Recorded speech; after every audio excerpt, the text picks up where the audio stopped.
Hi everyone, welcome on Navodin journey. So as you all know that JKSSB just released the official syllabus of junior assistant and junior stenographer. So junior assistant का तो वही same syllabus है 80 marks का for 80 minutes.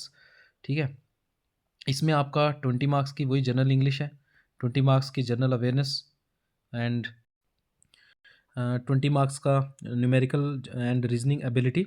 इसमें 10 marks के आपको लगभग arithmetic से क्वेश्चंस आएंगे एंड 10 मार्क्स में आपको रीजनिंग के क्वेश्चंस आएंगे और 20 मार्क्स में आपको कंप्यूटर में आएंगे। और इसमें जो इंग्लिश का एज इट इज़ आपको पता ही होगा कि अच्छा लेवल कर दिया अब JKSSB ने, लगभग SSC के लेवल का कर दिया अब इंग्लिश, अच्छी इंग्लिश पूछ रहे हैं। तो इसमें आपको कंप्रीहेंशन एक आएगा ही आएगा। ठीक है, उसमें आपको एरर्स आएंगे, देन नरेशन मॉडल्स आर्टिकल से भी एक दो क्वेश्चन देखने को मिलेंगे आपको।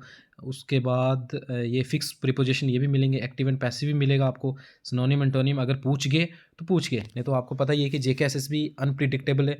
पूछने में वो एक दो क्वेश्चन भी नहीं पूछें और पूछने में 5 से 6 क्वेश्चन आपको सिनोनिम एंटोनिम से मिल जाएँ। ठीक है, तो अब अच्छा लेवल कर दिया इंग्लिश में, तो इंग्लिश के आपको अच्छे से SSC लेवल की प्रैक्टिस करनी है इंग्लिश के लिए।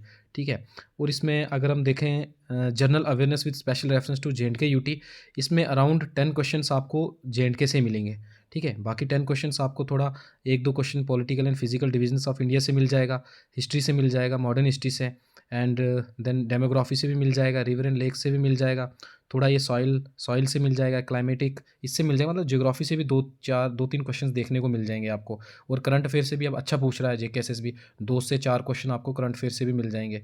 ठीक है, और बाकी JNK से तो वही आपको पता ही होगा कि हेरिटेज एंड कल्चर से, टूरिस्ट डेस्टिनेशन से पूछ रहे हैं, इकोनॉमी से पूछ रहे हैं, हिस्ट्री से पूछ रहे हैं। तो यही आपको 10 से 12 क्वेश्चन आपको JNK से मिलेंगे और करंट अफेयर्स के भी 2 से 4 क्वेश्चन आपको मिलेंगे।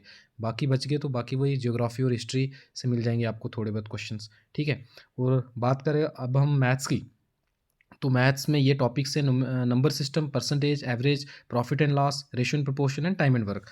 ठीक है, इसमें आपका एडवांस कुछ भी नहीं है, लेकिन JKSSB का कोई भरोसा नहीं होता, ऐसे पूछ लेते हैं लेकिन कोई तैयारी एडवांस पढ़ने का कोई ज़रूरत नहीं है। ठीक है, इसमें मैं आपको अगर मैं अपने एक्सपीरियंस से बताऊँ तो एवरेज से आपको 2 या 3 क्वेश्चन आपको एवरेज से मिल जाएंगे।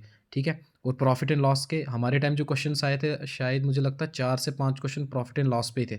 ठीक है, 2 क्वेश्चन रेशियो एंड प्रोपोर्शन से तो 2 क्वेश्चन आएंगे। टाइम एंड वर्क से भी 2 क्वेश्चन आपको देखने को मिलेंगे, परसेंटेज के बन जाएंगे। ज़्यादा पूछते हैं एवरेज और प्रॉफिट एंड लॉस, ये आपको अच्छे से होना चाहिए, average, profit and loss and ratio and proportion.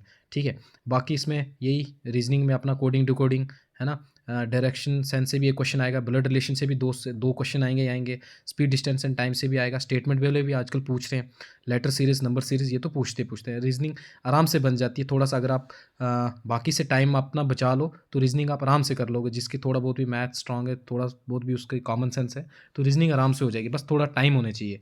ठीक है, बाकी कंप्यूटर में वही 20 मार्क्स, कंप्यूटर का भी अब अच्छा लेवल कर गए JKSSB। मतलब 20 क्वेश्चंस में से आपको 12 से 14 क्वेश्चन आपको बिल्कुल मतलब ईजी मिल जाएंगे, आपको हो जाएंगे।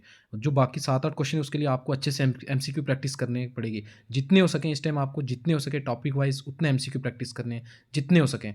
मैंने अराउंड कंप्यूटर के बहुत ज़्यादा MCQ प्रैक्टिस किए थे, जितने आप MCQ प्रैक्टिस करोगे उतना आपका उस टाइम एक्यूरेसी अच्छी रहेगी। ठीक है, तो ये था JKSSB का वही सेम सिलेबस है, कोई घबराने वाली ज़रूरत नहीं है आपको। ठीक है, तो wish you all the very best, अच्छे से तैयारी करो, अच्छे से प्रैक्टिस करो। Thanks for watching.